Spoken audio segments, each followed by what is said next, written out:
तो मेरा नमस्कार, मैं सुमन कुमारी, सहायक आचार्य रसायन शास्त्र, गवर्नमेंट कॉलेज सुजानगढ़। सबसे पहले अपन जो एमएससी फाइनल ईयर है उसके अंदर ऑर्गेनिक केमिस्ट्री के अंदर जब भी कोई रिएक्शन मैकेनिज्म पढ़ते हैं, कोई भी रिएक्शन पढ़ेंगे तो उसके मैकेनिज्म पढ़ेंगे। और मैकेनिज्म तब तक अपने समझ में नहीं आती जब तक अपने को जनरल ऑर्गेनिक केमिस्ट्री के जो फंडामेंट्स है वो नहीं आ रहे हैं। तो इसके लिए अपन रिएक्शन मैकेनिज्म या रीअरेंजमेंट जो है उनको पढ़ने से पहले जो बेसिक चीजें हैं वो पढ़ेंगे। तो उन बेसिक चीजों में फैक्टर्स इन्फ्लुएंसिंग रिएक्टिविटी, कोई भी रिएक्शन हो रही है उस रिएक्शन की रिएक्टिविटी को प्रभावित करने वाले कारक कौन कौन से हैं उनके बारे में पढ़ेंगे। रिएक्शन मैकेनिज्म में जहां भी इंटरमीडिएट बन रहे हैं, कौन सा इंटरमीडिएट बना है, वो इंटरमीडिएट कैसा है, उसकी स्टेबिलिटी क्या है, स्टेबिलिटी को इफेक्ट करने वाले फैक्टर कौन कौन से हैं। जो इंटरमीडिएट बने हैं उन इंटरमीडिएट का जब स्टेबिलिटी फैक्टर अपने को अच्छे से, रिएक्टिविटी फैक्टर अपने को अच्छे से पता होंगे तब भी अपन मैकेनिज्म को अच्छे से कवर कर पाएंगे। तो इसलिए जो रीअरेंजमेंट रिएक्शन वाला पोर्शन है वो पढ़ने से पहले अपने को पढ़ना है फैक्टर्स इन्फ्लुएंसिंग रिएक्टिविटी। तो reagent which are charged species can attack a particular bond only when there is imbalance of electron density, it means polarity।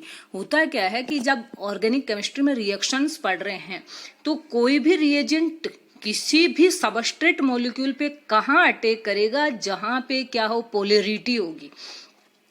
The saturated hydrocarbon are unreactive. Saturated जो हाइड्रोकार्बन है वो क्या होते हैं, unreactive, यानी अपन कह सकते हैं सबसे कम क्रियाशील होते हैं। Since there is no polarity in carbon carbon bond and partially no polarity in carbon hydrogen bond, क्योंकि कार्बन कार्बन जो बॉन्ड है वो तो कंप्लीट कोवैलेंट बॉन्ड है ही है, और कार्बन हाइड्रोजन बॉन्ड को भी क्या माना गया, कोवैलेंट बॉन्ड ही माना गया। इसलिए इनमें पोलरिटी नहीं होने के कारण, इलेक्ट्रॉन का डिस्प्लेसमेंट नहीं होने के कारण कोई रिएजेंट इन पे अटैक नहीं करता है, thus giving hardly opportunity to the reagent for the attack. तो ये जो बॉन्ड है carbon carbon bond, carbon hydrogen bond है, वो किसी भी रिएजेंट को अटैक करने के लिए कोई भी पॉसिबिलिटी प्रदान नहीं करते हैं। Hence to study the reactivity of a molecule it is necessary to study the structural factors which cause electronic imbalance in a particular bond. There are a number of such factors as given below. यानी कौन कौन से जो factor हैं उनके बारे में अपन पढ़ेंगे। वो है, सबसे पहला फैक्टर है इंडक्टिव इफेक्ट। इंडक्टिव इफेक्ट क्या है? The electron cloud in a sigma bond between two unlike atoms is not uniform। Inductive जो इफेक्ट है, सही अपन सरल शब्दों में कहे तो सिग्मा बॉन्ड के द्वारा, सिग्मा जो फ्रेमवर्क है उसके द्वारा इंडक्टिव इफेक्ट काम करता है। इंडक्टिव इफेक्ट कब लगता है? जब कोई दो स्पीसीज के बीच बना हुआ जो बॉन्ड है उन दोनों स्पीसीज की इलेक्ट्रोनेगेटिविटी क्या है, चेंज है, जिसके कारण ये जो इलेक्ट्रॉन क्लाउड है वो दोनों के बीच बैलेंस नहीं है, बैलेंस्ड नहीं है, वो एक की तरफ क्या है, अट्रैक्ट है। It is more dense toward the more electronegative to the to atom. तो उन दोनों में से जो ज्यादा इलेक्ट्रोनेगेटिव है उसकी तरफ वो क्या है, ज्यादा डेंस है, ज्यादा झुका हुआ है। The electron pair forming the sigma bond is slightly displaced toward अक्ष। यानी जब कार्बन और हेलोजन के बीच अगर सिग्मा बॉन्ड बना हुआ है तो उस सिग्मा बॉन्ड के जो इलेक्ट्रॉन है वो स्लाइटली हेलोजन की तरफ क्या होते हैं, डिस्प्लेस्ड होते हैं। This permanent state of polarization is called the inductive effect. अगर ये पोलराइज्ड हैं और ये परमानेंट इसकी तरफ, अक्ष की तरफ डिस्प्लेस्ड है, तो परमानेंट जो डिस्प्लेसमेंट है वो क्या कहलाता है, इंडक्टिव इफेक्ट कहलाता है। इंडक्टिव इफेक्ट है वो सिग्मा फ्रेमवर्क के द्वारा वर्क करता है और दूरी के साथ, डिस्टेंस के साथ जो इस इंडक्टिव इफेक्ट है उसकी स्ट्रेंथ क्या हो जाती है, कम हो जाती है। द एटम अक्ष दस acquires a slight negative charge, और इसके कारण पोलराइज्ड होने के कारण हेलोजन एटम पे क्या हो जाता है, स्लाइटली आंशिक क्या आ जाता है, पार्शियल नेगेटिव चार्ज आ जाता है। और जो जिधर से इलेक्ट्रॉन जा रहे हैं उस स्पीसीज पे क्या आ जाएगा, आंशिक पॉजिटिव चार्ज आ जाएगा। तो यहाँ कार्बन पे डेल पॉजिटिव होगा और हेलोजन पे डेल नेगेटिव हो जाएगा। द बॉन्ड इज क्या हो जाएगा, बॉन्ड क्या हो जाएगा, पोलराइज्ड हो जाएगा।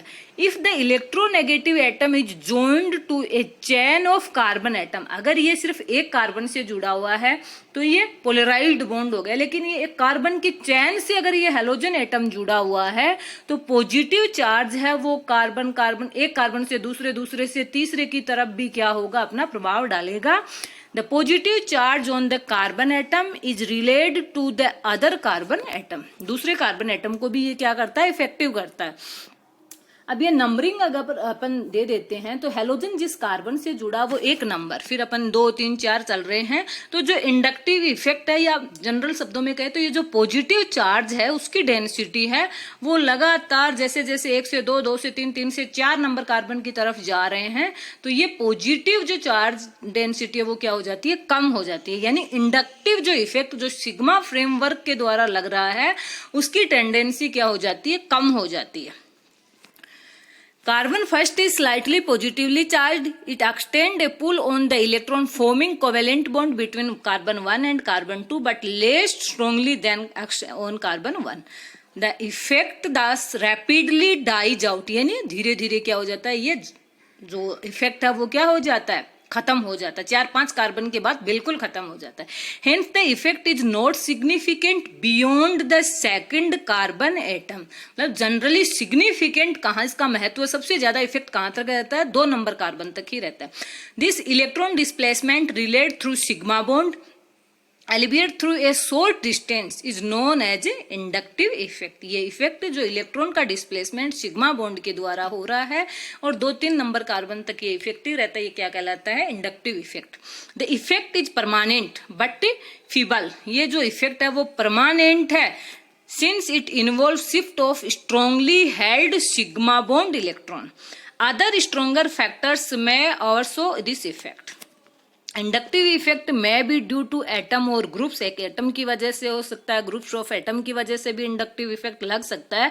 Relative inductive effects have been measured with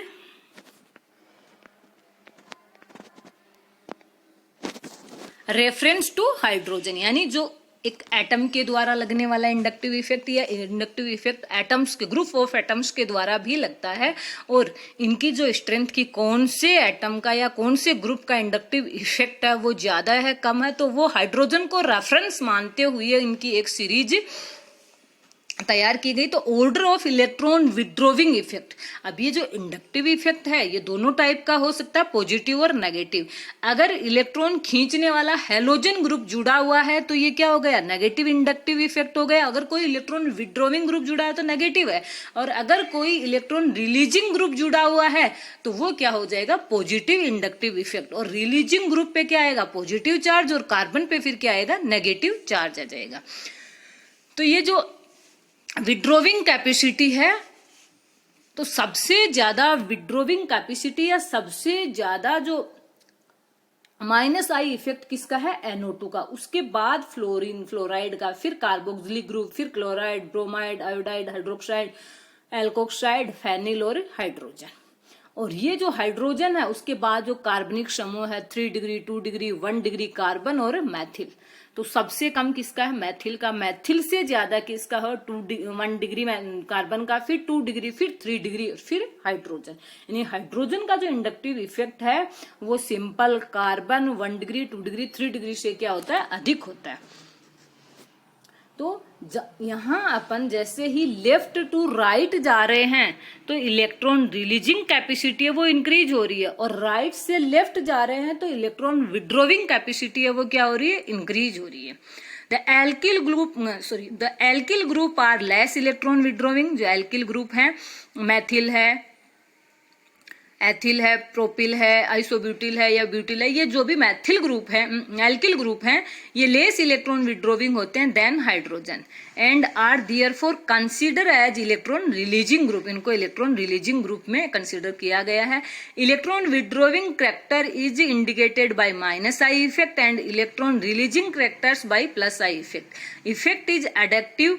The greater the number of electron withdrawing group, the stronger is the effect। यानी क्या कह रहा है कि किसी भी ग्रुप से जुड़े हुए हैं, जैसे बेंजीन वाले से जुड़े हैं, किसी रिंग से जुड़े हुए हैं, इन ग्रुप का अगर नंबर बढ़ता है, जैसे नाइट्रो 1 जुड़ा हुआ है, 2 जुड़ गए, 3 जुड़ गए, जैसे जैसे इसका नंबर बढ़ता जाएगा ये जो इंडक्टिव इफेक्ट है उसकी स्ट्रेंथ भी क्या हो जाएगी, बढ़ जाएगी। इलेक्ट्रॉन विड्रोविंग ग्रुप है वो माइनस आई इफेक्ट डालते हैं, नेगेटिव इंडक्टिव इफेक्ट डालते हैं, जबकि इलेक्ट्रॉन रिलीजिंग ग्रुप है वो क्या करते हैं, इलेक्ट्रॉन प्लस आई इफेक्ट डालते हैं, जिसके कारण जिस भी स्पीशीज पे पॉजिटिव आई इफेक्ट लग रहा है उसमें इलेक्ट्रॉन डेंसिटी इंक्रीज हो रही है, और जिस पे नेगेटिव आई इफेक्ट लग रहा है उसकी इलेक्ट्रॉन डेंसिटी क्या हो रही है, डिक्रीज हो रही है। तो ये है इंडक्टिव इफेक्ट जो सिग्मा फ्रेमवर्क के द्वारा काम करता है।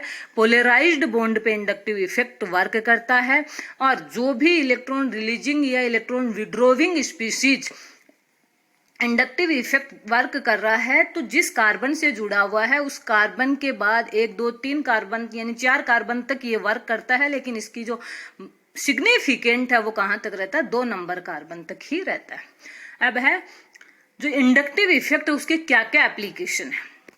Inductive effect is useful in correlation structure with reactivity, यानी कोई भी स्ट्रक्चर्स हैं, कोई भी मॉलिक्यूल है, उनकी रिएक्टिविटी में अपन उनमें कोरिलेशन कर सकते हैं कि ये ज्यादा रिएक्टिव है, ये कम रिएक्टिव है।